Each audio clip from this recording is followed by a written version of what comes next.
What is regarded as the traditional circus first appeared in 18th century London with performing horses and people. As new worlds were explored during the next century, all manner of animals were snatched from the wild to be paraded in chains and small cages before an amazed public. But after a century that has seen man on the moon, mass media, global travel becoming commonplace, and an explosion in the understanding of wildlife, it's hard to believe that wretched animals are still in chains and living on the backs of lorries to amuse us.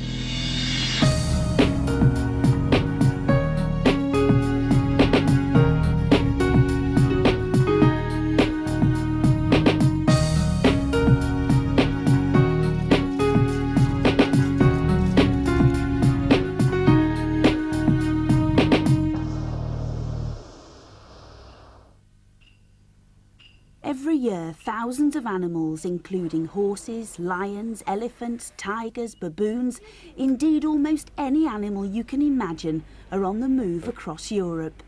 These travelling menageries may cover thousands of miles, carrying animals from site to site. Home is necessarily temporary. Whatever can be quickly dismantled and moved at the end of the week. A cage on a lorry, a short rope or chains tied to a spike in the ground, a stall in a tent, or if an animal is particularly fortunate and space permits, a small electric fenced enclosure. Almost entirely ignored by national, international and European legislation or regulation, this is a world that time has simply passed by. A sad and pathetic relic of the past, a spectacle that demeans us as spectators, as well as the animals going through their routines. The Captive Animals Protection Society have monitored touring circuses and are campaigning for a ban on this archaic misery. It's morning at the circus and the animals are already awake as the workers begin to stir. The elephants stand in a tent, chained by a front leg and a hind leg, able to shuffle a pace or two forwards or to stand up or lie down. Most of the time, this is the extent of their entire world. They stand on large metal or wooden boards. With nothing else to do, if these were not there, they would surely dig up the ground. The boards are soaked with urine and piled with excrement.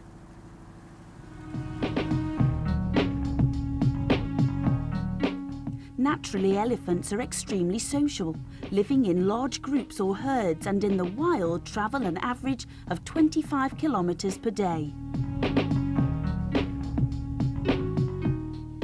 By this time in the morning, they would have been on the move for hours. They might already have travelled many kilometres, eating, drinking, bathing and socialising. Back in the circus tent, they will have been chained like this for at least 12 hours, since the last performance ended. Later in the morning, some animals might be allowed out into small enclosures, but this will depend on the circus site, the weather, the circus, and besides, they will have to be confined again to be made ready to perform in the show. In the wild, the lions and tigers are kings and queens of all they survey. Natural predators, fast, agile and designed to hunt. But on the circus site, home is a rudimentary cage on the back of a lorry known as a beast wagon. There is nothing majestic here. The cage is little wider than the length of each animal's body. The floor is wood or metal with a scattering of straw for bedding. They will spend most, if not all, of their time here. If space permits, they might have an exercise cage for part of the day. But such cages are far smaller than the name suggests, and time in them will be limited. They will need to be back in the wagon, ready for the first performance, and they will be fed in the wagon. It is not just the wild animals that are frustrated and confined here. Dogs are generally not kept as pets, but more like zoo animals. Naturally, horses and ponies will gallop, play, and are extremely social, living in herds. With the circus, they spend almost their entire time tethered or in stalls which will often not allow socialising or mutual grooming. exercise space is inevitably very limited.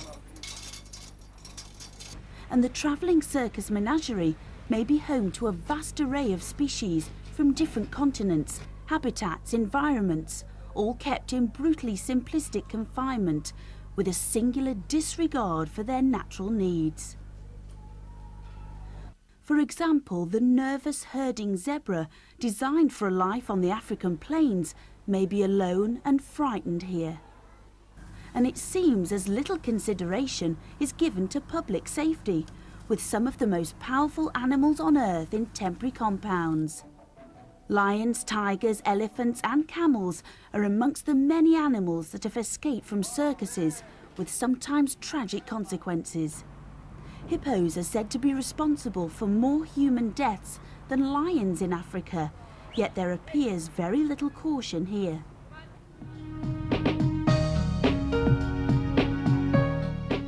On the other side of the globe, great herds of hippo are hauled out on the sandbanks of a river or submerged below its waters for protection from the midday sun.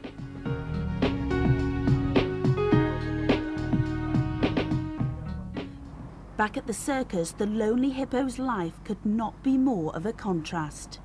And so for our circus animals, this day, just like every other, moves tediously towards the day's highlight, the performance or performances.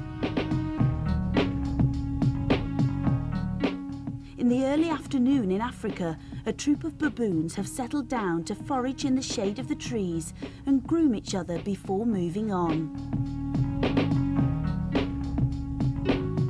In the circus, they sit slumped in the same beast wagon every day. They will be hauled from the cages to be chained to ponies for their performance. Circuses claim that the performance provides the animals with stimulation in their dull day. In reality, these animals plod through variations of the same tricks they've been doing for years, and this grand outing to the ring lasts little more than a few minutes.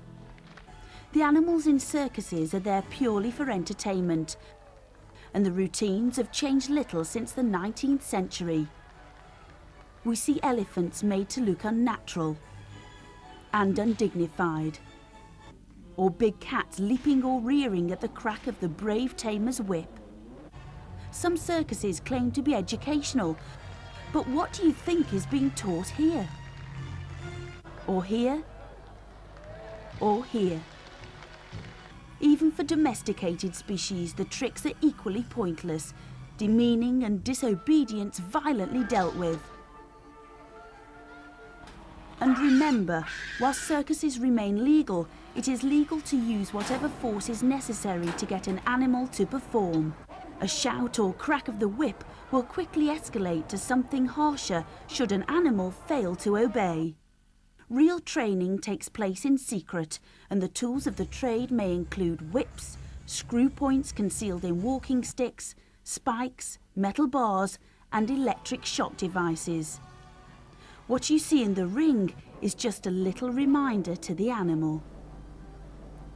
Little wonder the animals enter the ring with so little enthusiasm. The circus day revolves around the 1 or 2 performances that'll take place. Animals need to be in their stalls or tethered ready for their performance. With so much to do for the big show, there won't be time to groom or catch animals in exercise enclosures, so it's back to their confined night quarters. After their few minutes in the ring, the animals will be returned to their pens ready for the next performance or for the night. And so as the evening draws in, our circus elephants are back in their chains, whilst their wild counterparts chase to a waterhole to play in the setting sun.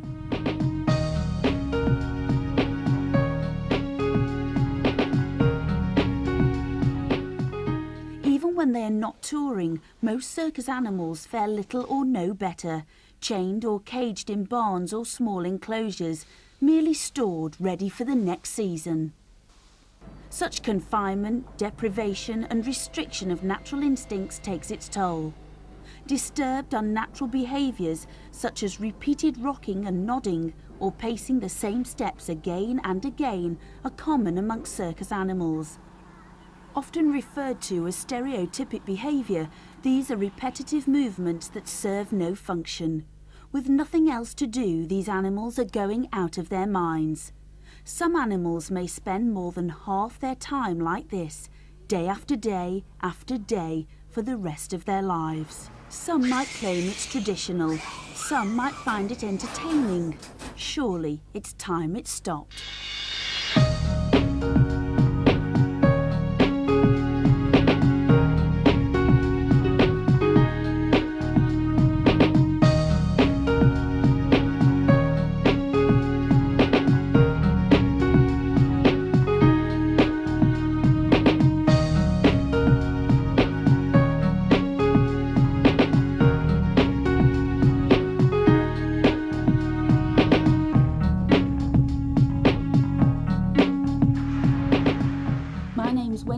Webster, and I'm absolutely against animal circuses. Please support the Captive Animals Protection Society.